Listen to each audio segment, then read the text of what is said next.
पहली रोड से एयरपोर्ट को जोड़ने वाली सड़कों को इसका नए ढंग से निर्माण करने की आज प्रयास किया गया और एयरपोर्ट को और सुविधा देने के लिए कई योजना का आज उद्घाटन भी करने का काम किया।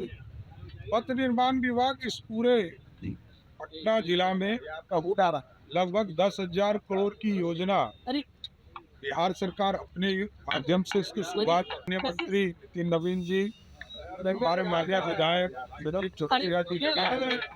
हमारे सांसद आज उपलब्ध नहीं हो पाए। माननीय सांसद जी का लगातार मार्गदर्शन रविशंकर जी का इसलिए पथ निर्माण के विभाग के माध्यम से पटना के लोगों को सुविधा प्राप्त हो रही है और साथ ही साथ पटना और सुंदर लगे उसकी पूरी चिंता करने का काम किया। कनेक्टिविटी मिली पटना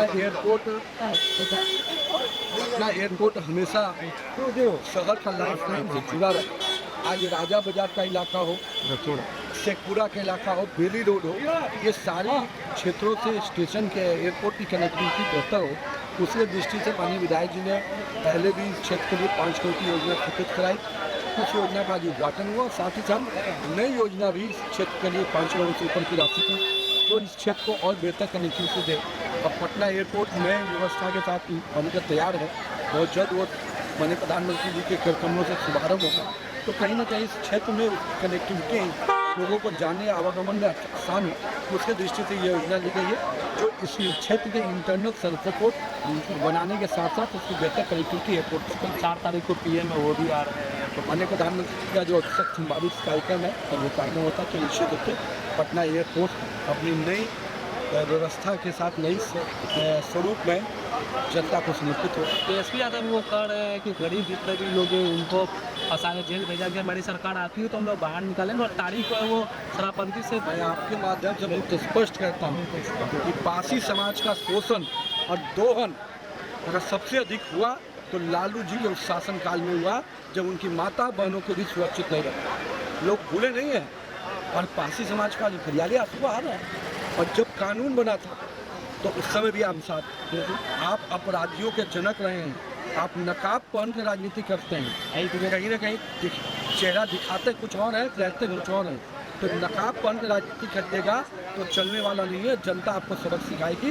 और पूरी तरह से इस मुद्दे पर पासी समाज को माननीय नीरा उद्योग के माध्यम से उनको व्यवस्थित करने का काम किया, उनको व्यवसाय देने का काम किया। पर आपने क्या काम किया? आप खाली करते हैं पर अपराधी को जेल से निकालने। तो कानून किसने बनाया था? वो कानून भी आपने ही बनाया था। उस कानून के बनने समय आप थे, उस समय शासन के मोटर बनते थे। आज आप हकीकत में आ गए कि आप क्या हैं? तो कहीं ना कहीं ये नकाब बस राजनीति करने वाले लोग तो निश्चित रूप से जनता पसंद है। राजद के नेता वो पाकिस्तान जिंदाबाद के नारे और नक्शा में लगा वही कहा ना, कैंडल मार्च में रहे जनता के, जो जनता ने अपना जो भारत के नागरिक ने जो अपना जीवन खोया है उसके लिए कैंडल मार्च कर रहे हैं और जिसके कारण उनकी हत्या हुई उसका जिंदाबाद का नारा लगा। ये तो घरियाली आंसू ना हुआ। वैसे लोग जो देश को अपमानित कर रहे हैं, देश उनको सबक शहर के अंदर से जोड़ी जा सकती है। इस योजनाओं के लिए प्रयासरत है। एयरपोर्ट को राजा बाजार के इलाके से शेखपुरा के इलाके से और साथ में जो BMT का इलाका है उससे डायरेक्ट जोड़ा जाता है ताकि एयरपोर्ट पहुँचना आसान हो। 4 तारीख योजना का पटना एयरपोर्ट स्वागत देकर किया है और इसके हमें 15 मार्च से एयरपोर्ट पहुँचना आसान रहा है। इसके लिए विधान को देखते हुए कई बार इसका उद्घाटन हुआ है और एक मंत्री जी डबल डेकर का आज ही उद्घाटन किया था, किस कारण से? डबल डेकर का आज उद्घाटन कहीं नहीं होना था। डबल डेकर का नोट दिया गया है, मंत्री के पास देखे भी है और डबल डेकर बहुत जल्दी अगले महीने के अंदर हम लोग मान रहे हैं कि जनता को हम लोग सपोर्ट कर पाएंगे। इसकी बातचीत का योजनाओं को हम लोग पूरा कर लिया है तो डबल डेकर बहुत जल्दी आपसे पूरा हो जाएगा।